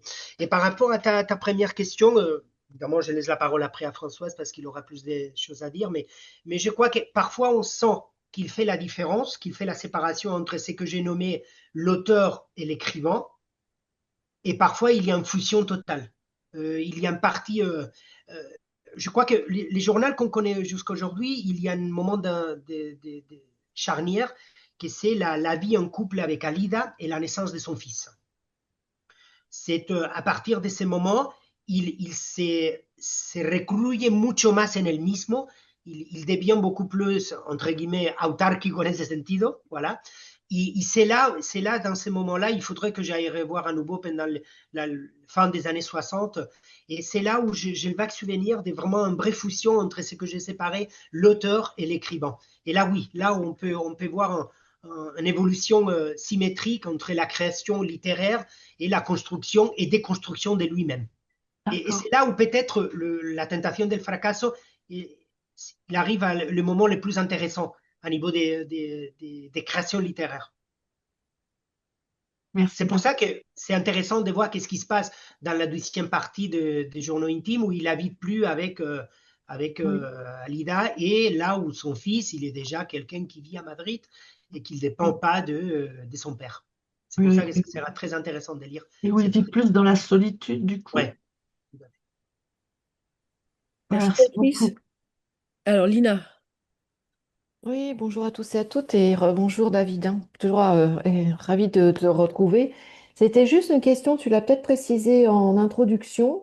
Dans la publication des lettres, en fait, on n'a pas les réponses du frère. Non. Voilà. C'est toujours je pense que C'est fait. Ouais, c'est dommage en fait ouais. parce que ou est-ce que tu as pu saisir un changement de ton peut-être suite à une réponse qu'on n'a pas, qu'on peut pas lire, mais un changement de ton dans une lettre de Ribeiro ou une réponse qui pourrait faire allusion à un désaccord entre eux, une polémique et qui susciterait justement chez Mm. lui dans une lettre en particulier ou d'autres une réaction particulière. C'est très intéressant ta question. Je me suis posé la même question. J'ai visité la veuve de Juan Antonio il y a 15 ans, voilà, quelques années après la mort de Juan Antonio. Elle avait les réponses de Julio Ramón, mais il n'avait pas l'autre côté. D'accord. Je ne sais pas s'ils ont été détruits. En tout cas, j'ai jamais entendu. J'ai posé la question. Elle m'a dit non, non, sabes, no las tenemos, han desaparecido. Voilà. Ça a été sa réponse assez laconique, assez rapide, comme quoi on n'a pas cette côté. Et ça serait doublement intéressant, surtout dans les affaires économiques. Et je crois en plus que la famille, ça l'intéresse pas, cette essence. Je crois que de l'autre côté, parce que pour certains tons employés dans la réponse de Julio Ramón, je crois que la lettre de l'autre côté, ça peut faire mal. Comme quoi, je crois que la réponse de la veuve, c'est oui, je ne l'ai pas, mais à savoir s'ils les ont. De toute façon, cette année, depuis la mort de Alida l'année dernière, tout va changer. Je veux dire, il y a un vrai boom éditorial autour de Julio Ramón parce que comme Françoise elle a dit, c'est un peu l'escritor del pueblo d'une certaine manière, parce que c'est quelqu'un qui a su raconter les peuples, los pueblos jóvenes, en venant de la partie pituca de Miraflores et de Barranco. Et ça a été, c'était très touchant et en même temps, ça a été mis en valeur par la classe moyenne de Lima. Je ne sais pas, François, ce que tu penses, mais je crois que ça peut être une lecture pour comprendre pourquoi aujourd'hui il est si populaire et il est si aimé et il est tellement lu encore entre les jeunes, parce que c'est une chose qui Oui, n'est non, pas. mais Je veux dire, Julio Ramón Ribeiro, il a une écriture parfois du 19e c'est un siècle. écrivain. De toute façon, il n'a aucune connaissance des pueblos jóvenes, des bidonvilles ou quoi que ce soit, hein. Oui, oui, je sais, Mais il sait écrire, Il y a quand même un côté transclasse, en fait, si je comprends il a- bien. il a su écrire D'accord. et rendre et donner de l'émotion à des histoires, des petites histoires de gens très modestes, les habitants des bidonvilles. Enfin, il n'y connaît rien du tout, hein. Il a écrit Los Gallos sin Plumas depuis son Hoteluccio de Saint-Michel, hein. Bon. Mais heureusement, hein, heureusement, la littérature, c'est pas de la photographie non plus, hein. C'est de savoir passer des émotions, hein. Donc, oui, tout à oui. fait. Et il est devenu, oui, oui, très, très, très populaire, parce que c'est une forme brève, parce qu'on a du mal à lire des romans au Pérou, comme ici, j'imagine. Et voilà. Alors moi j'ai une petite question. D'abord j'ai lu moi enfin j'ai lu des récits, mais j'ai jamais lu les romans. Je savais pas qu'il y avait des romans. Honte à moi. S'il y en a un à lire sur les trois, c'est lequel? D'accord. Moi, Il y je a te Françoise qui propose fait. Crónica de San Gabriel, moi personnellement, Crónica de San Gabriel, Oui, moi aussi, mais il y a Gallinazo sin plumas. No, non, non, los non. dominicales, geniecillos dominicales. Voilà. Donc ça, c'est bien parce que c'est un peu la vie de Julio Ramón Ribeiro dans les années 50, avant de... Sí. Et puis, ça annonce déjà le côté déprimé, dépressif, forastero, pour toujours, de Ouais. clandestino, hein, mais c'est pas bon. En fait, il Ah bah voulait non. écrire des romans. Donc Il il y en a voulait être aucun sur les romancier. trois qui mérite le détour Non, si en Chronica de 2026? San Gabriel, c'est très joli, ça ferait un très beau film. Ce que D'accord. j'ai Mm. pensé, ça ferait un très beau scénario de film. Bon bah alors je vais noter. Si, si, c'est vrai. Mais il a lu ça comme ça, sans connaître le monde de la Sierra. Bon, Oui, pareil, pareil. c'est pareil, hein. Ouais. Ok. C'est un écrivain qui reste dans sa chambre et qui écrit, quoi. Ouais. Mm. Bon, Ouais. enfin Sur des ça choses il qu'il y ne en a connaît beaucoup, pas. hein. Bah Ouais. oui. Il y en a beaucoup qui font ça, hein. Et Euh, après, comme Caroline, pour ta réponse, après, il y a Dichos de Luder. et Prosas Apátridas, que c'est des petits formats très intéressants aussi. Ouais. Mais c'est pas un roman, évidemment. Oui, moi, je voulais regarder du côté roman, ce qu'il avait fait, quoi. Et pour en revenir de manière hyper ciblée, moi, je suis très pragmatique, hein, revenir très ciblé sur notre problème de la place qui est faite à la création littéraire dans ces lettres, parce que vous êtes quand même obligés l'un et l'autre de régulièrement nous dire oui, mais le journal. Mais si on prend juste les lettres séparément, bon, si je comprends bien, la place qui est faite à la création littéraire, c'est essentiellement ce que Françoise disait très justement, bah, le côté matériel. Un écrivain, c'est pas qu'un pur esprit, c'est aussi, et d'ailleurs, enfin, je pense que les uns et les autres sur nos auteurs, on le voit, moi je vois les lettres que Marquez échangeait avec ses éditeurs. C'était, ah, j'ai pas été assez payé, vous vous souvenez que vous m'avez dit que vous alliez me payer, et vous m'avez arnaqué, da, da, da, et puis pourquoi, nanani. Donc je pense qu'ils ont tous ces considérations-là. Bon, en dehors de ça, je dois comprendre qu'il n'a pas de réflexion profonde sur ce que c'est que la création littéraire, que c'est jamais qu'un support de plus pour une espèce de scénographie de l'intime, pleurnichant et ronchonnant. Est-ce que je me trompe pas? C'est-à-dire qu'en fait, que ce soit le journal intime, les œuvres ou les lettres, c'est une espèce de continuité où il n'y a pas vraiment de frontières génériques. C'est un déversoir, voilà, mais il n'y a pas la création littéraire, pour moi, c'est ceci, cela. Je suis en train d'écrire tel truc, j'ai des problèmes de construction, ou je vais revenir à mon Marquez une fois de plus. J'ai découvert que quand il commençait à écrire L'automne du patriarche, il se faisait des tas de recherches historiques dans les archives et compagnie, et qu'au bout d'un moment, il a dit, ah là là, je suis vraiment... Enfin, il l'a pas formulé comme ça, mais c'est ce que ça veut dire. Qu'est-ce que je suis mauvais historien, j'en peux plus, c'est trop long. Et du coup, vous savez quoi? En fait, je vais prendre un prototype de dictateur. Comme ça, en gros, il n'avait plus besoin de contexte historique. Et ça lui permettait de s'affranchir de tout ça. De sorte que ça éclaire d'un jour quand même assez intéressant la question du magique, du merveilleux et compagnie, comme espèce de béquille compensatoire pour un cadre référentiel qui manque. Et d'ailleurs, je n'ai pas oublié un texte très très dur de Gilard sur De l'amor y otros demonios, c'est un des derniers romans de Marquez, où il dit, mais de toute façon, Garcia Marquez est un piètre historien, il raconte n'importe quoi.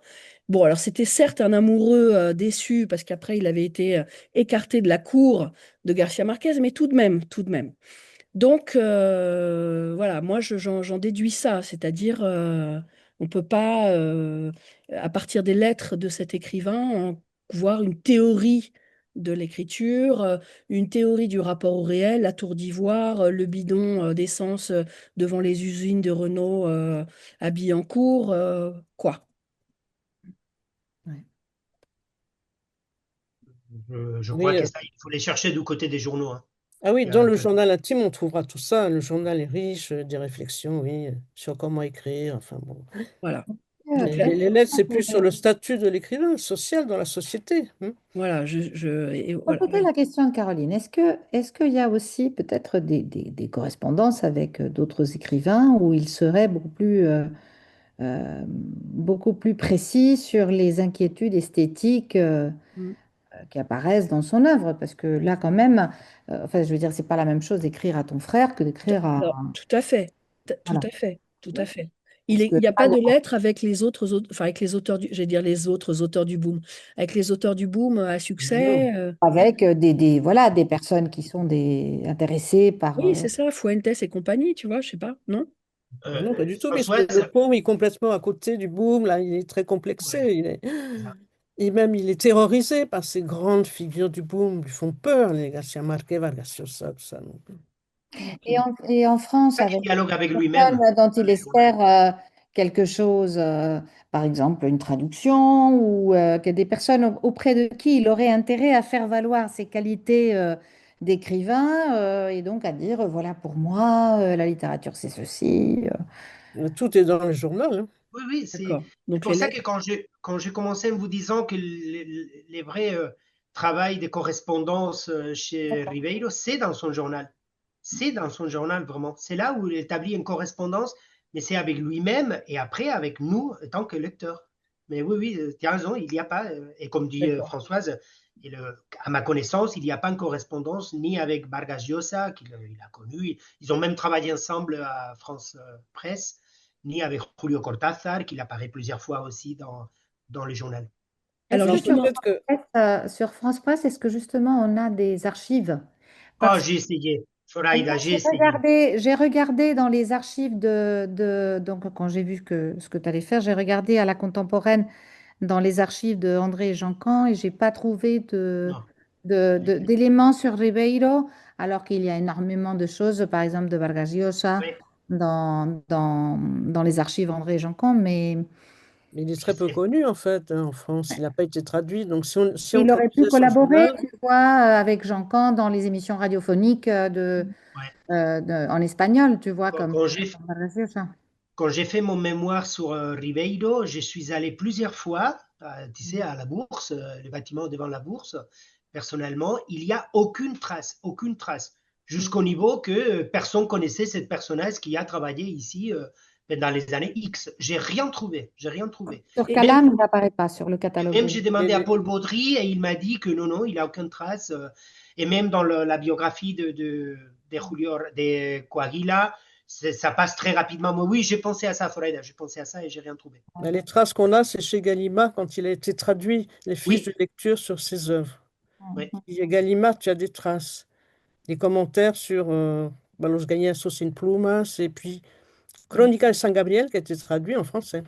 hmm, tout à en fait. tout Donc il y cas, a des fiches de lecture. il a trouvé grâce aux yeux de Gallimard, ce qui n'est pas le Ben cas oui, c'est bien. de tout le monde, hein. Sauf qu'il y a eu un quiproquo, ils se sont trompés de photo sur la couverture, alors Si, Ribeiro si, était si, c'est furieux. vrai. Ils ont mis la photo d'un écrivain noir Africain, oui, tout à fait. africain, ils se sont trompés. Enfin Si, bon, si, alors il n'est pas c'était. content du tout, et l'impression était mauvaise, enfin Si, il se si, si, lamente bien C'est vrai sûr, alors qu'il qu'il a aurait dû l'âge être content Koumoun quand d'être même. traduit. Hein, il a pas un peu l'âge Koumoun, ce Non, non, Ribeiro? non, il se la C'est la crée malédiction lui-même. ribérienne. Oui, Ouais, oui, c'est tout à ça. fait. Et t'as regardé dans les centaines de lettres de la correspondance du Boom qui nous ont publié il y a quelques années, au moins avec le PDF, pour voir si son nom apparaît. Est-ce il est mentionné, ne serait-ce que pour dire oh là là, qu'est-ce qu'il est tout le temps en train de ronchonner quand on le croise au Oui, c'est café. vrai, on peut le faire ça. Tu as raison, Mais Caroline. oui, En Je peux plus, il a penser. eu un ami, la fin de sa vie, enfin quelqu'un qui lui a été fidèle, fidèle et ami, c'est Bryce Echenique. Hein.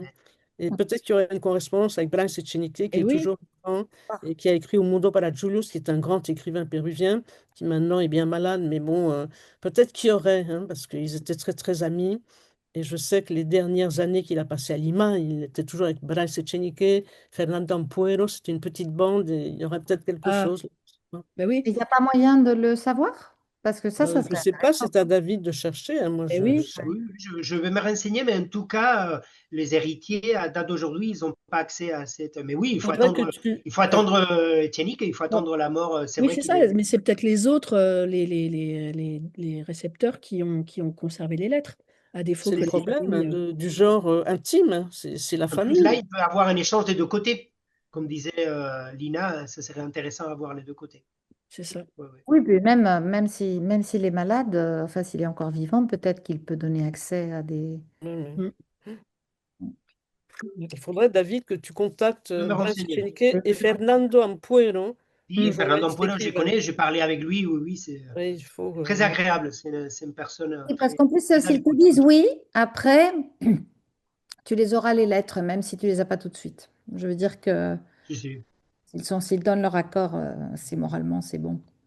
Parce Ouais. que sinon, là, pour la version écrite, Attends, tu vas nous écrire 2 pages sur la création, se résume à combien d'argent, combien de la négociation du contrat, etc., quoi. Donc, ce serait bien qu'il y ait quand même un peu de substance sur ces conceptions de l'écriture.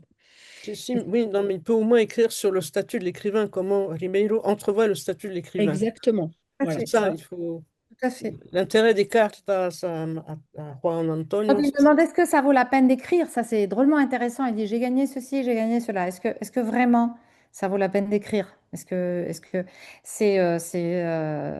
enfin, c'est très matérialiste, mais c'est une sacrée question. Ah Bah, oui, oui, De oui. la reconnaissance toi, en tant que prof, Ah, est-ce que tu te la fais pas une fois par an? Tu te la poses pas une fois par an en tant que prof, cette question?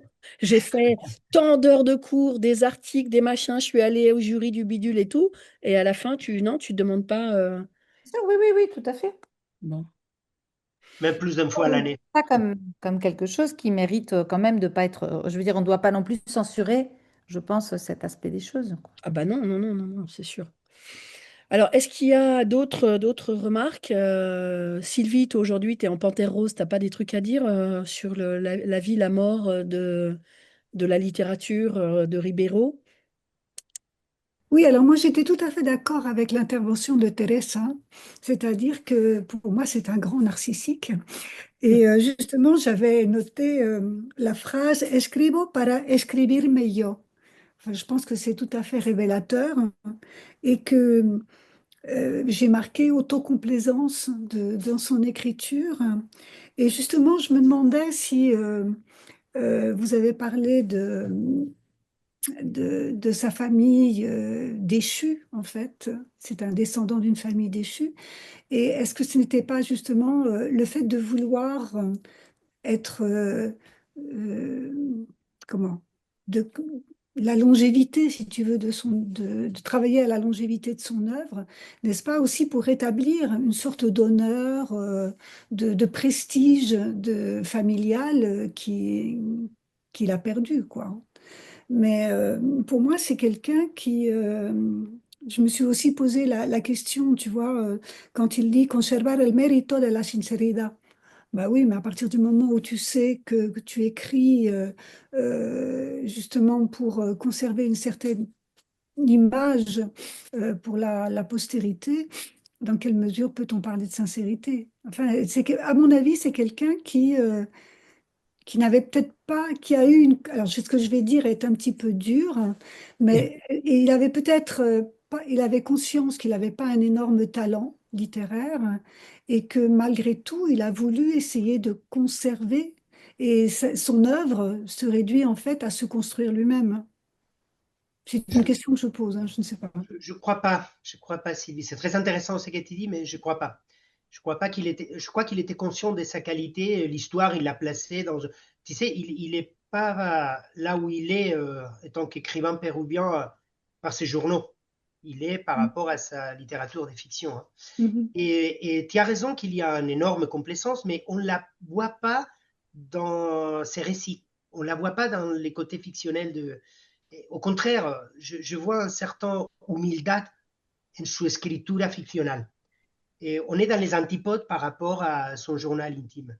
Et non, non, je crois que malgré toutes ces lamentations constantes, il était très conscient, je crois, et là il y a encore une fois un manque de sincérité, hein, il était très conscient de ses capacités, je crois, hein, je crois, je crois. Hmm. Donc ce serait quand même un narcissique. Ah oui, là, c'est évident, mais par rapport à ce qu'il disait aussi avant, c'est mais quel écrivain des années del boom, quel écrivain des années 50, 60, 70, il n'était pas narcissique jusqu'à la médula. Hmm. Tous. En tout cas, avec Ribeiro, on peut le remercier qu'il a été honnête jusqu'au bout, il a écrit. Mais Hmm. je voudrais savoir l'intérieur mental de tous les écrivains des années 60-70. Ça, c'est. Enfin, Oui, oui, on peut extrapoler et dire que Oui, au-delà oui, des écrivains, je veux dire, tout artiste a une part oui, de, et nous-mêmes avons une part de narcissisme. Hein, je veux oui, dire, oui, oui. mais ce qui m'a frappé, c'est justement cette phrase escribo para escribirme yo. Si. Oui, c'est normal, non? hmm. Oui. C'est à toi. Est-ce que quelqu'un d'autre a une intervention, veut intervenir, poser une question, faire un commentaire ou eu égard à la toute petite matière qui avait un rapport avec, direct, qui avait un rapport avec notre question de séminaire, vous êtes, on est arrivé à tout ce qu'on pouvait au bout de ce qu'on pouvait se dire. Bon, Ah, oui, c'est-à-dire Florian. que si, c'est intéressant parce que par rapport à notre... moi, je crois que le lien, il est quand même très important par rapport à notre questionnement sur ce qu'est l'épistolaire et ce qu'il apporte sur les conditions de création de l'œuvre. Et Françoise l'a très bien dit quand elle a expliqué, attention, ça parle des conditions d'écriture. Mm, Donc, ça parle quand même du statut de l'écrivain. tout à fait. Donc, ça nous fait réfléchir, ça nous fait peut-être nous poser des questions sur ce qu'on peut, comment délimiter notre objet d'étude. Est-ce que la réflexion sur l'écriture s'entend exclusivement comme une réflexion sur le style, sur l'inspiration littéraire, ou est-ce Les qu'elle embrasse influences. aussi les conditions d'écriture, l'environnement matériel de l'écrivain. Voilà, donc moi, je n'ai pas de réponse, mais c'est une question que pose, je crois, l'intervention de David. Parce que il y a aussi là-dedans un degré de sincérité, pour le Oui. coup. Peut-être qu'un écrivain qui a un interlocuteur avec lequel il ne va pas se sentir totalement en confiance, ne va pas évoquer un certain nombre de questions matérielles qui pourtant le préoccupent, tout simplement parce que euh, il n'a pas cette relation de proximité avec la personne. Avec ce que disait Alors que Télessa quelqu'un qui... avec ce que disait Télessa de troublant de avoir sollicité la publication de ces choses-là. Alors qu'il parle de manière Ouais, hyper concrète et Katsu et dit trucs et gna gna. Donc effectivement, il y a un côté un peu, je sais pas si on peut parler d'autocomplaisance, mais enfin en tout cas de montrer à ciel ouvert ses plaies d'écrivain probablement pas reconnus et que ça se manifeste de manière très concrète par les conditions matérielles dans lesquelles il est obligé de créer, quoi. Il n'en a peut-être probablement que plus de mérite.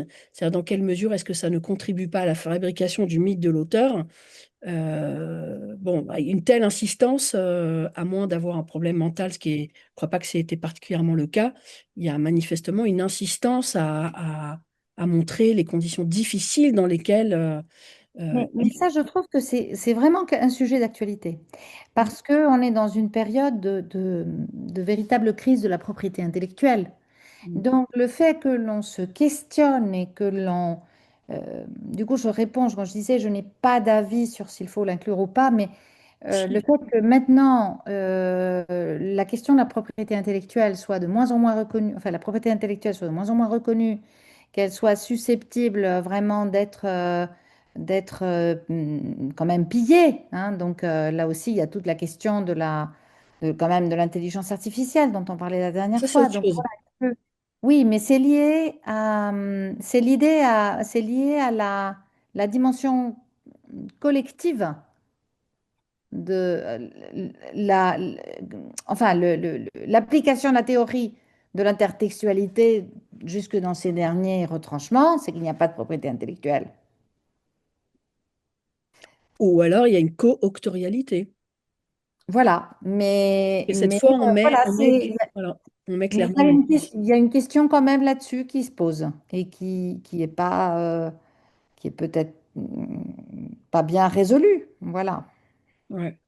C'est pour ça, David, qu'effectivement, à mon avis, il faut que tu mettes le paquet sur l'accent sur ça, sur ce côté la matérialité Oui, oui, de la création, et à la fois bah, le détailler, l'expliquer, et comment est-ce que ça construit les conditions de travail de l'écrivain, et puis bah, pourquoi est-ce que ça prend le pas sur des considérations plus, oui, alors moi, la focalisation, blablabli, et mon rapport au monde, et la question du réel, et tout ça, voilà, je dans pense le que... journal intime, il est profondément convaincu qu'il n'a pas écrit les romans importants de Lima parce qu'il n'a pas l'environnement matériel pertinent. Ouais. Ça, c'est vrai. C'est Ça, c'est vrai, important. il insiste plusieurs fois.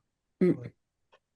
Oui, oui, alors après, est-ce que lui, il envisage une lecture, une co-lecture des deux supports, les lettres et le journal, et que du coup, des choses qui ne sont pas dans les lettres, c'est Il peut explicable la par trouver dans l'écriture, l'autre. Ouais. etc., etc. C'est une chose, mais à l'arrivée, c'est vrai que quand on lit les lettres, on peut considérer qu'on les lit de manière autonome. Donc, de manière autonome, quel portrait s'en dégage, en fait, sans qu'il soit tributaire du journal. Alors, Lina, et puis je crois qu'après, Télessa, tu as mis ton micro, je suppose que tu voudrais reprendre la parole. Alors, Lina, Oui. vas-y. Alors, j'ai une remarque par rapport à ce que tu viens de dire, justement, Caroline, parce que je pense qu'il faut qu'on fasse aussi très attention quand on étudie, quand on lit ces lettres, de ne pas dresser justement un portrait qui serait définitif, catégorique, parce qu'en fait, on n'a qu'une correspondance qui est pour l'instant celle de Ça, c'est Libello unilatéral, c'est avec bien. son frère. Ouais, Et en fait, je pensais aux lettres de Van Gogh. Van Gogh écrit alors, aussi énormément à son frère, mais aussi à d'autres personnes. Et je pense qu'en fonction de la personne à qui tu écris, eh bien, tu ne dis pas forcément les mêmes choses et tu ne parles pas des mêmes choses. Donc, par exemple, je ne sais pas si Ribeiro en France va avoir des expositions ou je ne sais pas, lit un roman, peut-être qu'il n'en parle pas à son frère, mais qu'il en a parlé à quelqu'un d'autre. D'où le danger, je pense, et les limites enfin, de notre étude, ou en tout cas, il faut être prudent pour ne pas généraliser et figer, disons, le portrait d'un écrivain à travers une seule correspondance ou voire deux dans le meilleur des cas, mais voilà, parce qu'en fait, c'est un aspect, c'est... en fait, il faudrait un portrait cubiste, quoi, c'est-à-dire le voir Compris. de tous les côtés et voir qui il est, avec, et comment il est, qui il est, mais en fonction de qui et en Oui, oui. fonction de à qui il écrit. Voilà, c'était juste une remarque par rapport à ce qu'on était en train de dire et de faire très attention à pas brosser un portrait qui serait faussé Bah, finalement. de En toute tout cas, façon, pas faussé, mais ce portrait, il émanerait bien sûr avec cette condition restrictive que c'est exclusivement les lettres qu'il a écrites à voilà. son frère et en plus, on n'a pas les réponses. Mm. Donc, c'est le portrait qui émanerait de cette source-là, bien sûr. Avec, Voilà. Je après, pense qu'il faut vraiment l'avoir à l'esprit, sinon on risque de oui, oui, bien sûr. fausser quelque part le À mon portrait. avis, c'est le principe de la lettre, c'est qu'en fonction de la personne à Oui, qui tu t'adresses, tu dis pas la même chose. non, ben non, Tout à fait. tu construis une identité d'interlocuteur. Télé ça. Oui, bon, ben, écoute, Caroline, merci pour ta patience. Non, non, Moi, je non, voulais, ça non, m'intéresse. non, je veux dire que bon, je me sens un peu extérieure, et donc, mais je voulais juste signaler encore quelque chose. Le critère, le concept de sincérité me pose beaucoup de problèmes. Utilisé comme un concept, disons, d'analyse. Mm. C'est-à-dire que, surtout dans un domaine comme celui-ci, parce que j'adhère complètement à ce qu'a dit tout à l'heure Lina. Bon, c'est-à-dire ne pas faire un portrait monolithique, disons, ou très d'une seule facette. Et ça, je ferais rentrer dans le même panier la problématique. C'est-à-dire, un créateur, il est sincère toujours ou toujours non sincère. Ou Mm. alors, dans des moments ponctuels, on peut le qualifier de sincère. Parce que la création en elle-même, est-ce que l'idée de sincérité est cohérente? Moi, je crois pas. Mm. Tu vois? Mm. Mm. Alors, si tu me dis, Dali, était-il sincère quand il fait bon, je sais pas, ses performances? Bon, là, on entre le théâtre du créateur, évidemment, le critère ne marche, l'idée ne marche plus. Il est sincère parce qu'il fait quelque chose et en même temps, il est en train de présenter une fiction. Donc, moi, je serais plutôt pour essayer de ne pas trop se remettre entre les bras de l'idée de sincérité et la remplacer par autre chose. En revanche, je crois qu'on peut l'utiliser sans problème si on le contraste, par exemple, mettons, on connaît une action d'un auteur de Ribeiro, non? On connaît une circonstance, une action, ou une autre lettre, ou un autre témoignage. Et on va dire, bon, à ce moment-là, il était sincère parce que ça coïncide avec une autre donnée que nous avons. Ça pose pas de problème. Donc, effectivement, et ça, c'est une affaire difficile. Hein. Et ensuite, la question du narcissisme, bien sûr, je l'ai utilisé d'une façon complètement banale, comme on dit, et tout le monde est narcissique. Les écrivains le sont, etc. Les créateurs le sont par définition. Mais là, je voulais dire juste, je n'ai pas eu un adjectif plus précis. Je voulais dire juste qu'entendant les morceaux qu'on a lus, je pensais, mon Dieu, qu'est-ce qu'il est recroquevillé sur lui-même, non? Bon, bien sûr, les journaux intimes, c'est ça. Mais je donne un autre exemple de l'affaire de la sincérité si on essaye de le prendre comme un concept opérationnel. Bon, tu sais que je me suis occupée des Piglia à un certain moment. Bon, pendant quelques années. Alors, les journaux des Piglia, sont-ils sincères ou pas sincères? Bien sûr, ils sont sincères. C'est des vrais journaux. Mais, c'est rien à voir avec ce que vous avez là. Ces journaux-là, ils ont été tous relus et Ouais. un petit peu retouché, on va dire, pour être discret, non? Mais ça a été déjà étudié, bien sûr, aussi. Enfin, ou au moins, il y a eu des papiers sur ça. Est-ce qu'il est, comment appliquer ce concept, par exemple, de sincérité dans ce cas-là? Il est sincère tout le temps. Il est sincère à 15 ans quand il commence. Il est sincère quand il se plaint de l'argent. Et il est sincère par rapport à autre chose, qui est sa figure d'auteur et éventuellement ce qu'il lit de certains lecteurs, etc. Quand il retouche ça. Donc, moi, je crois que ça fait plutôt obstacle Mm. à la compréhension des choses. Voilà, c'est tout. Hein. Et Ouais. sinon, mais, je répète, je pense que l'idée de Lina de ne pas s'en tenir à un seul point de vue, parce que effectivement, la correspondance telle que vous en avez parlé maintenant, c'est pas seulement la quantité, c'est que c'est un seul interlocuteur. Donc, Oui, bien sûr. voilà. Voilà. Bien Donc, c'est sûr. quand même la quantité, bon, ça dépend de la qualité des lettres. 30 lettres, ça peut être beaucoup, c'est selon la qualité. Mais, ou ça peut être très peu. Mais c'est un seul. Bon, donc, Et en même temps, c'est pas n'importe qui. C'est un membre de la famille et un frère voilà, c'est ça. En à revanche, je qui- suis complètement d'accord. En revanche, ça, c'est important. Parce que c'est un interlocuteur qui va définir une position, non? Oui, c'est ça. Et puis en plus, je répète, à partir du moment où les choses sont claires en introduction, que le portrait qui va se dégager est tributaire, restrictif, eu égard au support, etc., je pense qu'on lève les ambiguïtés possibles. Mais Oui, oui. avec effectivement, bah, ce n'est que les lettres aux frères, mais c'est quand même pas rien les lettres aux frères. Avec quelqu'un, enfin quelqu'un auprès de qui, enfin il parlait de choses très concrètes et où enfin dire c'est moi si vous me parlez de vos problèmes d'argent à chaque fois que je vous croise dans les couloirs de la fac, je vais vite me débrouiller pour prendre un autre couloir au bout de 15 jours quoi. Hein. Voilà Bon, parce que bon, enfin je veux dire ça c'est intéressant jusqu'à un certain point quand même. Donc là, c'est bien il y a, d'après ce que j'ai compris, il y a 500 lettres, donc on les a pas toutes. Enfin, Oui, oui. on n'en a que 250, ou il me semble que c'est ce que tu disais. 205. Ah oui, voilà, c'est ça. Et puis si on double avec si on avait celle du frère et compagnie. Donc c'est Oui. quand même pas rien que surtout toutes ces lettres-là, ça revienne sempiternellement et que ce soit mis en scène de telle et telle façon. Enfin, bon, voilà. Mais les sujets de la sincérité, je suis tout à fait d'accord avec vous, Teresa. Mais l'élément qu'il faut tenir en compte, c'est dans quel moment on décide de publier quelque chose. Parce que s'il ne va pas être publié, évidemment qu'on est sincère. On est beaucoup plus sincère. C'est évident ce que j'ai dit, c'est perogrullo, mais Bah, c'est vrai, il faut savoir dans quel moment, et c'est là où je suis convaincu que depuis très jeune âge, Ribeiro, il était convaincu qu'il avait tout publié parce qu'il avait besoin de partager ça. C'était vital, c'était une manière de création pour lui, partager oh, tous ces. Et c'est hmm. pour ça que d'accord, oui, la sincérité, c'est ambigu là. Je suis d'accord avec d'accord. vous, évidemment.